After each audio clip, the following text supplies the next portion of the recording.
tough, Brian. So where do you draw the line? So if the person in charge or the law says that you have to murder one of your children, for example, Right. are you going to follow that law?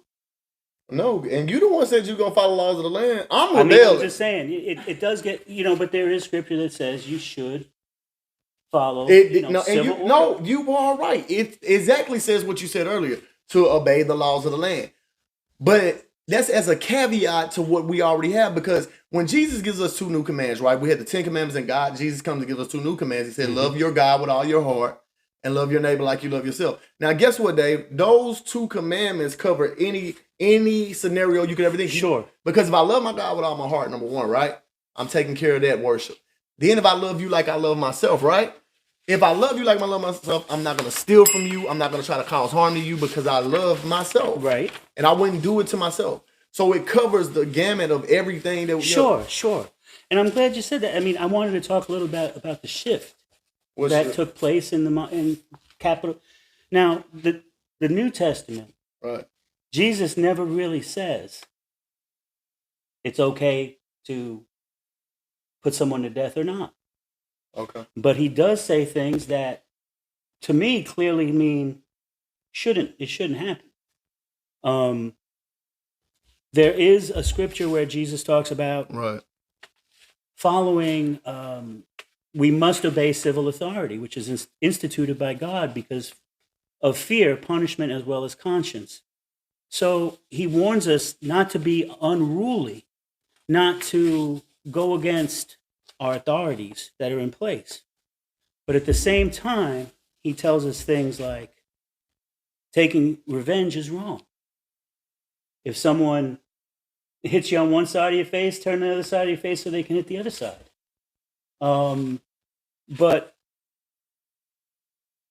he also told us that our judgment is going to be when we die. Mm. It's not for men to decide whether we're put to death. Our judgment is in the afterlife. So guess what? You just really led me into this next question I want to ask you. Death penalty. You got a job to feed your family. You're the one who has to pull the switch on an electric chair. You have to pull the switch on somebody. You think you can do that job? Heck no. I know I could. I don't want to be the decision maker on somebody's life. I pray to God that I don't run into a decision where I might have to take a man's life in the process of just living my journey. I don't know what God has for me, but I always say I don't want to make that decision.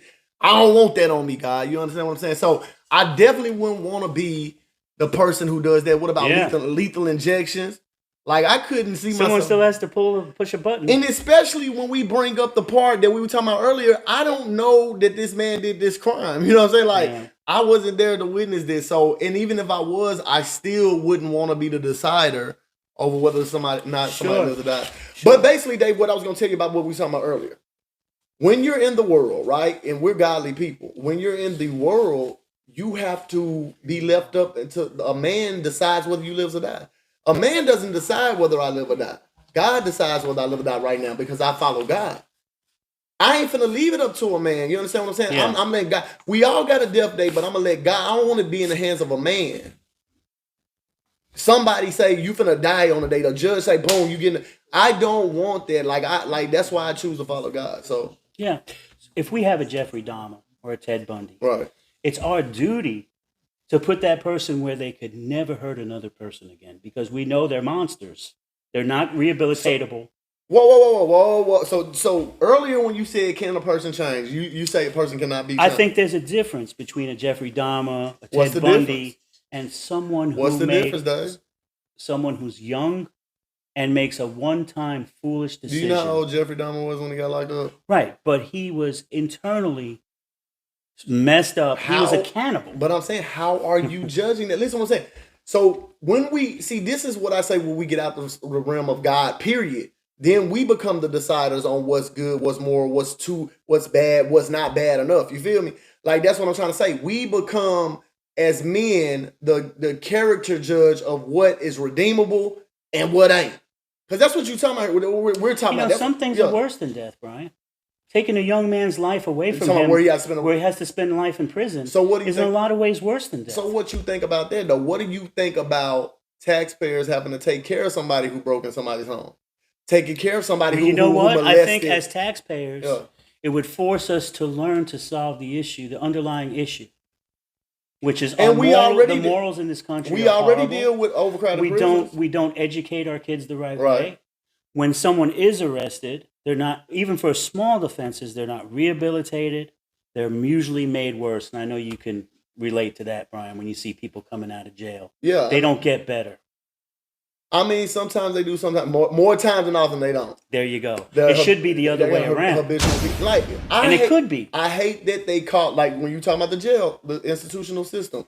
Like, I hate when they say this is to what they call it, reintegrate or reform them, because I see no reforming in there. Like, Yes. no, there's no reforming in there. There's no training to get them back into society.